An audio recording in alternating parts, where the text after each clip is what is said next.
জাতীয় নাগরিক পার্টির পক্ষ থেকে সারা দেশের সর্বস্তরের জনতা, সাংবাদিক, পেশাজীবী, কৃষক, শ্রমিক, ছাত্র সকলকে আমরা শুভেচ্ছা জানাই।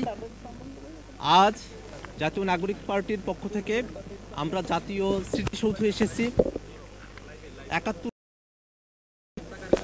লক্ষ লক্ষ শহীদের জীবনের মধ্য দিয়ে আমরা যে স্বাধীনতা পেয়েছি, সেই স্বাধীনতার যে মূল মন্ত্র ছিল সাম্য, মানবিক মর্যাদা এবং সামাজিক সুবিচারের বাংলাদেশ, ৫৪ বছর তা অধরা থেকে গেছে।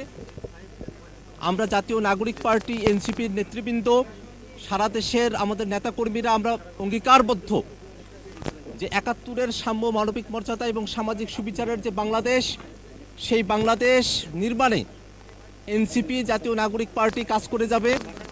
সারা বাংলাদেশে আমাদের অনেকগুলো প্রস্তাবনার জায়গা রয়েছে।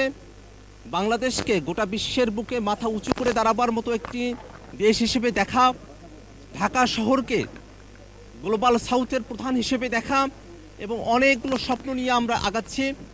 বাংলাদেশের বর্তমান প্রেক্ষাপটে আমরা বিশ্বাস করি যে নতুন একটি সংবিধানের বাস্তবতা রয়েছে।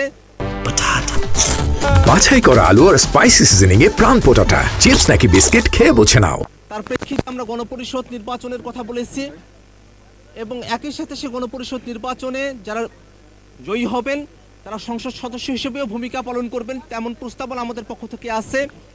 আমরা সারা দেশের মানুষের কাছে আমরা দোয়া চাই যাতে করে যে তারুণ্যের হাত ধরে জাতীয় নাগরিক পার্টি, এনসিপি তার কার্যক্রম শুরু করেছে, যেন বাংলাদেশের সকল সম্প্রদায়ের মানুষকে, সকল ঘরানার মানুষকে, সকলের জন্য একটা আস্থাভাজন রাজনৈতিক দল হিসেবে আমরা আমাদের যাত্রা শুরু করতে পারি।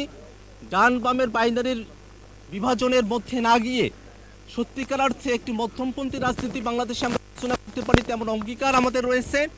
সে অঙ্গীকারগুলো যেন আমরা বাস্তবে রূপদান করতে পারি, সে ব্যাপারে সারা দেশের সকল শ্রেণী পেশার মানুষের সমর্থন আমরা প্রত্যাশা করি। আমরা এও প্রত্যাশা করি যে সারা দেশ থেকে অনেক মানুষ আমাদের সঙ্গে যুক্ত হতে চাচ্ছেন।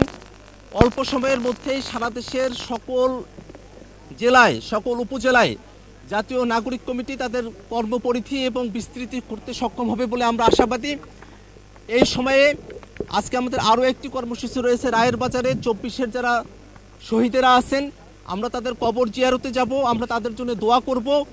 আমরা চাইব যারা সাংবাদিকরা আছেন, যারা বাংলাদেশের আপামর জনতা আছেন, তাদের সকলের দোয়ায়, তাদের সকলের ভালোবাসা নিয়ে, প্রত্যাশা এবং পরামর্শ নিয়ে এনসিপি, জাতীয় নাগরিক পার্টি সামনের দিনে এগিয়ে যাবে।